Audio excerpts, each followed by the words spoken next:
All right, let's jump right in. What if I told you that you could actually meaningfully change your life in just 1 week? I know it sounds like a big claim, but today we're going to break down exactly how to do it.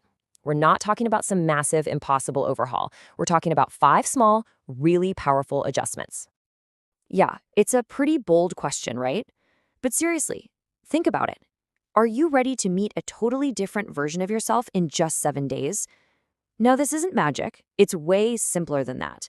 It's just about making a few smart, intentional choices. And we can start right now. And honestly, that's the most important thing to remember through all of this. Nobody else can do this for you. The power to completely transform your week, your month, your future, it's all right there in your hands. So where do we start? Well, we're going to begin with probably the biggest distraction in modern life. Okay, first on the list, we have to talk about social media. Look, this isn't about deleting all your apps and going off the grid forever. That's not realistic. This is about something much more powerful, taking back control, reclaiming your time, and maybe more importantly, reclaiming your focus. So, does this look familiar? This is the before picture for so many of us. We're sinking, 3, even 4 hours a day just scrolling? And what do we get for it? Brain fog, rushed mornings, and that constant draining feeling of comparing our lives to everyone else's. For the next 7 days, we are going to completely flip that script. I love this way of thinking about it.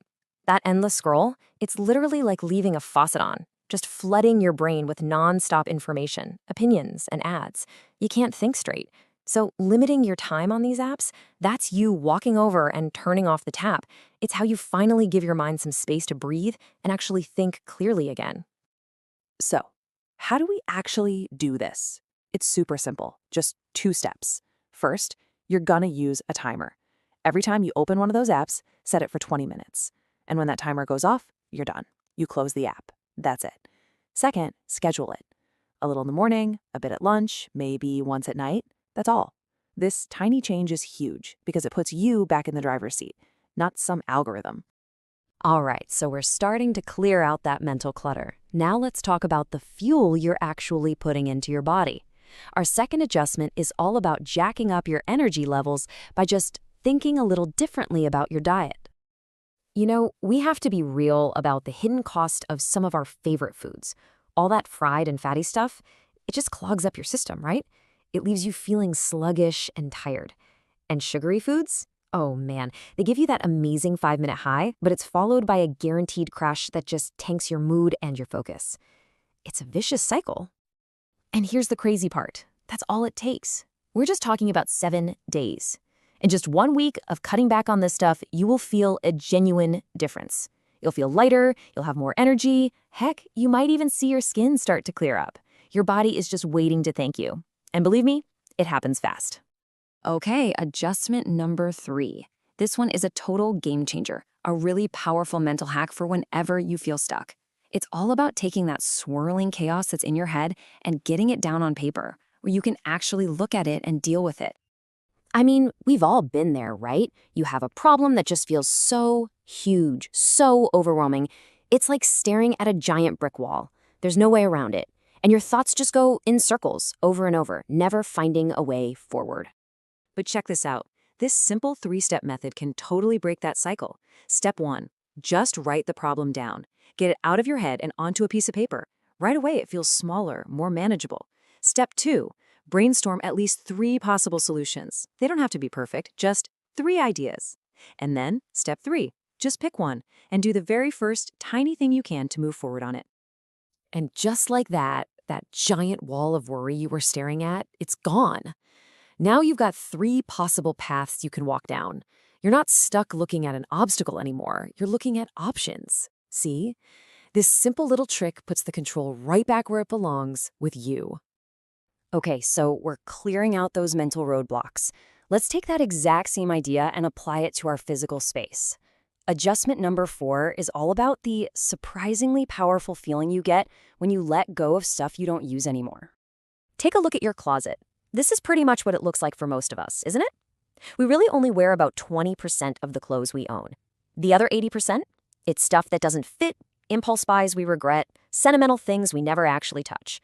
All that stuff, it's not just clutter. It's a physical representation of the mental weight we're carrying around. But here's a really beautiful way to think about it. That stuff isn't junk. Your clutter can be someone else's treasure. That shirt you haven't worn in years, that could be the perfect thing for someone's first job interview. That coat just sitting in the back of your closet, it could literally keep someone warm this winter. See, your clutter isn't a burden. It's an opportunity. You get to lighten your load and make a real difference for someone else. It's a total win-win. Our final adjustment. This one might be the toughest, but it is also one of the most freeing. It's about letting go of that invisible weight we carry around, guilt. And it's about mending relationships by offering a simple, sincere apology. I want you to think of it like this. Every time you've done something wrong and haven't apologized for it, it's like putting a heavy stone into a backpack that you have to carry everywhere. And sure, you might get used to the weight, but it's still there. It's slowing you down. It's draining your energy every single day. Now, offering an apology, it's not about losing or admitting defeat. Not at all. It's about choosing to be free. Every time you say, "I'm sorry," and you really, truly mean it, you're reaching into that backpack and taking one of those heavy stones out. You are actively choosing to walk lighter. And the change is immediate. I mean, look at this. Before the apology, you've got high mental weight, a ton of strain on the relationship, and pretty low personal peace. But after, you completely flip those around. It's an act that doesn't just help the other person, it frees you too. So there they are, 5 simple but incredibly powerful adjustments. Limit your social media, clean up your diet, write down your problems, donate your clutter, and offer an apology. Each one is a small step, but together they lead to huge change in just 1 week.